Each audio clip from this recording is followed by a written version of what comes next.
ছেলেরা মনে করে মেয়েরা শুধুমাত্র টাকা পয়সায় খোঁজে। আসলে কি তাই? আমার কাছে তো তেমন মনে হয় না।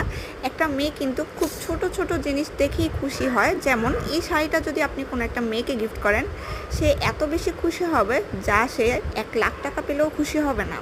আপনারা ছেলেরা খুব কঠিন বানিয়ে ফেলেন একটা মেয়ের লাইফকে নিয়ে বা একটা মেয়ের খুশি নিয়ে।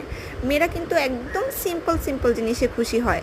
যেমন এই শাড়ির সাথে ম্যাচ করে আমরা যে ব্লাউজটা দিয়েছি এবং যে চুড়িটা দিয়েছি, এই চুড়িটা দেখলেই কিন্তু একটা মেয়ে এত বেশি খুশি হয়ে যাবে যা ভাষায় প্রকাশ করার মতো না। এবং মেয়েরা কিন্তু পছন্দ করে এমন কোনো ছেলেকে যে তার সব দিক থেকে খেয়াল রাখবে, ছোট, ছোট জিনিসগুলো খেয়াল রাখবে এবং তার মনের ভাবটা বুঝতে পারবে। তো মেয়েদের মনের ভাবটা বোঝা কিন্তু এতটাও কঠিন না ভাইয়ারা। আপনারা যতটা কঠিন বানিয়ে ফেলেন, এরকম একটা চুড়ি, এরকম একটা শাড়ি, একটা ব্লাউজ দিয়ে একটা মেয়েকে যখন আপনি প্রপোজ করবেন কিংবা গিফট করবেন, সেই মেয়েটা কিন্তু এমনিতেই পটে যাবে। সিম্পল।